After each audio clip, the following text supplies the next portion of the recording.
Chapter 7. Bad News. Wilbur liked Charlotte better and better each day. Her campaign against insects seemed sensible and useful. Hardly anyone around the farm had a good word to say for a fly. Flies spent their time pestering others. The cows hated them. The horses detested them. The sheep loathed them. Mr. and Mrs. Zuckerman were always complaining about them and putting up screens. Wilbur admired the way Charlotte managed. He was particularly glad that she always put her victim to sleep before eating it. "It's real thoughtful of you to do that, Charlotte," he said. "Yes," she replied in her sweet, musical voice. "I always give them an anesthetic so they won't feel pain. It's a little service I throw in." As the days went by, Wilbur grew and grew. He ate 3 big meals a day. He spent long hours lying on his side, half asleep, dreaming pleasant dreams. He enjoyed good health, and he gained a lot of weight. One afternoon, when Fern was sitting on her stool, the oldest sheep walked into the barn and stopped to pay a call on Wilbur. "Hello," she said. "Seems to me you're putting on weight." "Yes, I guess I am," replied Wilbur. "At my age, it's a good idea to keep gaining." "Just the same, I don't envy you," said the old sheep. "You know why they're fattening you up, don't you?" "No," said Wilbur. "Well, I don't like to spread bad news," said the sheep, "but they're fattening you up because they're going to kill you, that's why." "They're going to what?" screamed Wilbur. Fern grew rigid on her stool. "Kill you, turn you into smoked bacon and ham," continued the old sheep.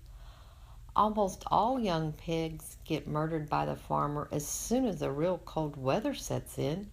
There's a regular conspiracy around here to kill you at Christmas time. Everybody is in the plot.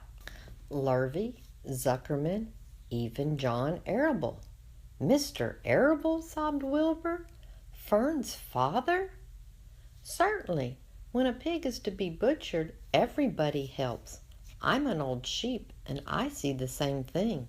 Same old business, year after year. Arable arrives with his 22, shoots the—" "Stop!" screamed Wilbur. "I don't want to die. Save me, somebody, save me." Fern was just about to jump up when a voice was heard. "Be quiet, Wilbur," said Charlotte, who had been listening to this awful conversation. "I can't be quiet," screamed Wilbur, racing up and down.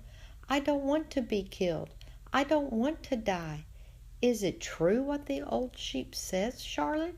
Is it true they're going to kill me when the cold weather comes?" "Well," said the spider, plucking thoughtfully at her web, "the old sheep has been around this barn a long time. She has seen many a spring pig come and go. If she says they plan to kill you, I'm sure it's true. It's also the dirtiest trick I've ever heard of. What people don't think of." Wilbur burst into tears. "I don't want to die," he moaned. "I want to stay alive, right here in my comfortable manure pile with all my friends. I want to breathe the beautiful air and lie in the beautiful sun." "You're certainly making a beautiful noise," snapped the old sheep. "I don't want to die," screamed Wilbur, throwing himself to the ground. "You shall not die," said Charlotte briskly. "What? Really?" cried Wilbur.